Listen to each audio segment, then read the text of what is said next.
Boy, it was wet getting into work this morning, Mike, and windy. Yeah. Kind of nasty. We call that wind-driven rain. Yeah, we saw lots of it this morning. Lots more on the way today. In fact, we've got a very active weather pattern coming up. Wet today, but the big story is that Arctic air that's going to move in this weekend. We're trying to get the word out to everybody that be prepared as we go through this weekend, especially starting Saturday night into Sunday. We're going to see temperatures plunge even at sea level. I'm looking at some overnight temperatures that are going to flirt with the upper teens and lower 20s. I'll tell you more about that in a moment. We've got some activity happening right now. Take a look. Remember, yesterday we saw that low pressure system basically parallel with Northern California and with Southern Oregon there. Now sinking slightly towards the south there. That blue that you see is some very cool, dry air, but it's actually the cool, dry air coming in from the Aleutians that's going to be a big part of our weather story this weekend. In the meantime, we've got some warm, or at least relatively warm air coming up from the south there. In fact, we've got a southerly breeze today that's going to continue to push some of that rain across the region. So if there is one silver lining to all this, at least it's not as cold as it was yesterday. You remember we started the day off in the 30s. Today we're in the mid 40s.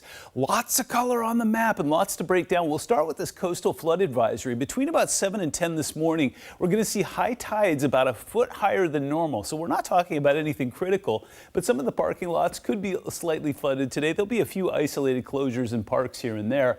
Take a look at the aerial flood watch. That's right at the base of the Olympics as we see some heavy rain draining off of the southern edge of the Olympics there. We could be taking a look at the same spot we're always looking at, the Skokomish near Potlatch there. That could possibly hit flood stage later today, and then a winter storm warning in effect until at least 4 p.m. on Thursday, but it may be extended. I'll show you why in a moment. Take a look across the region right now. We've got a band of fairly heavy rain that's making its way across the Puget Sound. In fact, just about an hour ago, we had some very heavy rain making its way through. Now it's kind of starting to move off towards the north and east. Snow line is still relatively high up at about 3,500 feet.